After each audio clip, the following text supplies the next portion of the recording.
And in saying that, Jesus revealed how humankind was designed to operate. It's a man, that means humankind was not designed to live by bread only, but by the proceeding word of God.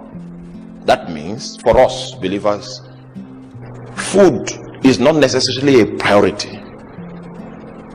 We can keep food aside so that we can attend to more pressing kingdom matters. If we want to do an anatomy of Jesus' fasting escapade, I will want to invite us to the book of Matthew chapter 4. Are you there in Matthew 4? Quickly.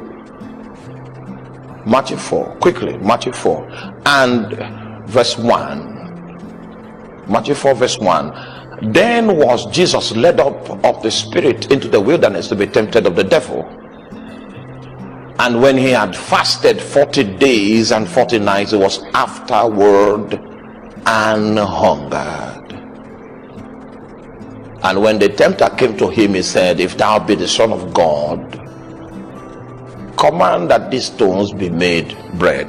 The exercise I would like us to do is to find all the other gospels where there is an account of this his fasting escapade. Can we do that? Where is the Luke account? Luke 4 verse 1. In the book of Luke chapter 4 verse 1. And Jesus, being full of the Holy Ghost, returned from Jordan and was led by the Spirit into the wilderness, being 40 days tempted of the devil, and in those days he did eat nothing. You know why I came to Luke? The reason is because in the Lucan account there was no record that Jesus was not drinking, but we were sure that Jesus did not eat. So the biblical classical definition of a dry fast is actually food, no food plus water. That's the classical definition of a dry fast. Are you with me? Now, based on the type of fast you decide to adopt, I will give you guidelines for safe fasting. Because medical science has revealed that 78% of our body matter is water. So we live on water, literally. That's what it means. And if by any means you don't have as much water as you need in your body, you are already setting up a situation that is counterproductive. So the Bible says in those days he ate what? Guidelines. If you are doing dry fast without water, and I need to tell you quickly, maybe you want to love God, you want to press into God and all of that, and you feel you want to do a dry fast, it's always recommended that you do 3 days. The one you will not take water. 3 days is a recommendation for that. And just in case after 3 days you feel overwhelmed by the presence of God and you intend to continue, you are allowed to continue, but your limit for a dry fast without water should be 7 days. If you are going beyond 7 days, it is recommended that you begin to take water. I learned this one from master fasting men. This one is not scripture. I'm just giving you safe guidelines for safe fasting. In my own opinion, if you do a 3-day fast, the power of a 3-day fast is enormous. Most of you don't know the kind of fast that what's her name, Esther, the dry fast that Esther did. How long was it? It shook the government and tilted things in her favor. Just 3 days dry fast. If you have a problem that is so difficult that you cannot solve, I recommend 3 days dry fast. And that's one of the easiest ways to move the hand of God. You must have a very good reason to go beyond 3 days, and the good reason is that God told you. If you are not directed by God, we have other modes of fasting that you can do, not dry. Exactly. Oh, you are not with me. I love you guys. I want us to live long together.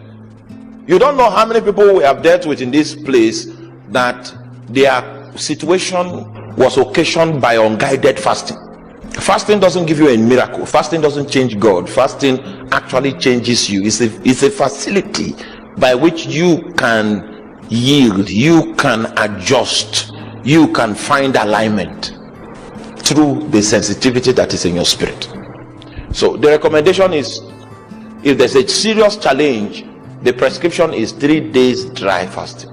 If you are, you see, if the if is very big, if you're overwhelmed with the presence of God, what the presence of God does, like Moses, he walked into the presence of God and forgot food. The presence of God can sustain your body without food.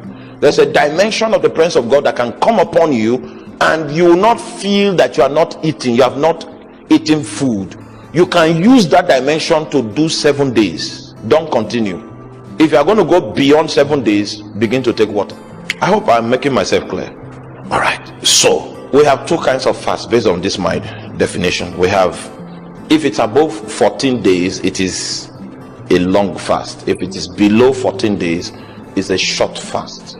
If you are doing without water, recommended time frame is 3 days. If it goes beyond 3 days and you feel the presence of God, if you begin to feel weak after 3 days, don't continue. It means you have reached the threshold, you have reached the limit. Any other thing that you are doing there is going to cause some damages. Are you still with me? Now, if you feel the presence of God and you want to go for 7 days, that presence can take you for 7 days, but it's not medically recommended for you to continue dry fasting after 7 days. You must introduce water, and if you introduce water, we do that water until 14 days. You need an express instruction from God to do any such fasting that doesn't involve food at all to cross beyond 14 days. You need God to tell you to do it. The type that you can do for 365 days, even if God tells you or not, is the one you break in the evening. If you want a journey, a spiritual journey, 6 to 6 is okay. Go for 70 days. You don't need to tell me. People in Somalia, that's the way they eat. They only eat in the evening. The nation is so poor that you have to gather your resources and prepare for one meal. All right, so some people in some poor places, that one meal experience is all they have, and they have grown till old age. All right, so if you want to do an adventure, then take one meal per day, and you can choose any time you want the meal to come. You can choose to take the meal in the morning and then you don't eat till tomorrow morning. You can choose to take the meal in the afternoon, then maybe you don't eat till tomorrow afternoon. Anything that is convenient for the kind of job you do, for the kind of thing you do, go with it. That's the principle of the long fast. You must eat in the long fast. If you are doing food without water, recommendation is 3 days. If you sense the presence of God, you can push it to 7. If you are going beyond 7, add water. Don't go beyond 14 if there's no instruction. So I think I've answered that question.